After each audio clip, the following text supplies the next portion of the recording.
नमस्कार, स्वागत है आपका टीवी20 भारत में। मैं हूं आपके साथ शालिनी। आइए बढ़ते हैं आज की बड़ी खबर की ओर। कलकत्ता हाईकोर्ट का बंगाल सरकार को अल्टीमेटम 31 मार्च तक बीएसएफ को सौंपे सीमा की जमीन।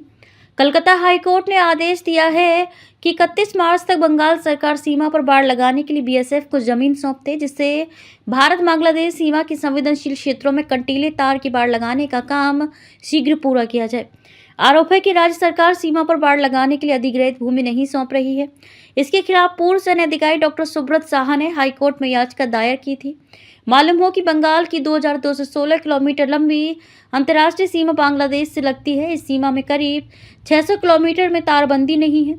नतीजतन यहां से घुसपैठ और तस्करी होती रहती है। मामले की सुनवाई के दौरान हाईकोर्ट के मुख्य न्यायाधीश सुजय पाल और न्यायाधीश पार्थ सारथी सेन की खंडपीठ ने पूछा कि राष्ट्रीय सुरक्षा का मुद्दा होने के बावजूद राज्य भूमि अधिग्रहण क्यों नहीं कर रहा है। आवश्यकता होने पर भूमि अधिग्रहण अधिनियम की धारा 40 का प्रयोग क्यों नहीं किया जा रहा है।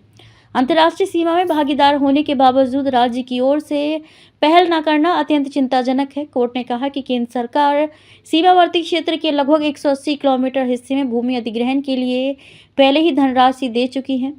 भूमि हस्तांतरण के लिए केवल सामाजिक प्रभाव आकलन प्रक्रिया का बहाना उचित नहीं है। साथ ही अदालत ने यह भी कहा कि कंटीले तार की बाड़ लगाने के लिए जिन जमीनों के लिए राज्य मंत्रिमंडल की मंजूरी नहीं मिली है, वह राष्ट्रीय सुरक्षा के हित में तत्काल आधार पर भूमि अधिग्रहण संभव है या नहीं, इस बारे में राज्य व केंद्र दोनों के बयान सुने जाएंगे। दोनों पक्षों को हलफनामा दाखिल करना होगा। मामले की अगली सुनवाई 2 अप्रैल को होगी। खबरों में अब तक के लिए बस इतना ही। फिर होगी आपसे मुलाकात, तब तक के लिए नमस्कार और देखते रहिए टीवी20 भारत। ऐसी ही लेटेस्ट अपडेट पाने के लिए हमारे चैनल को सब्सक्राइब करें और तुरंत नोटिफिकेशन पाने के लिए बेल आइकन दबाना न भूलें। यदि आप हमें फेसबुक या इंस्टा के माध्यम से देख रहे हैं तो हमारे पेज को फॉलो जरूर करें।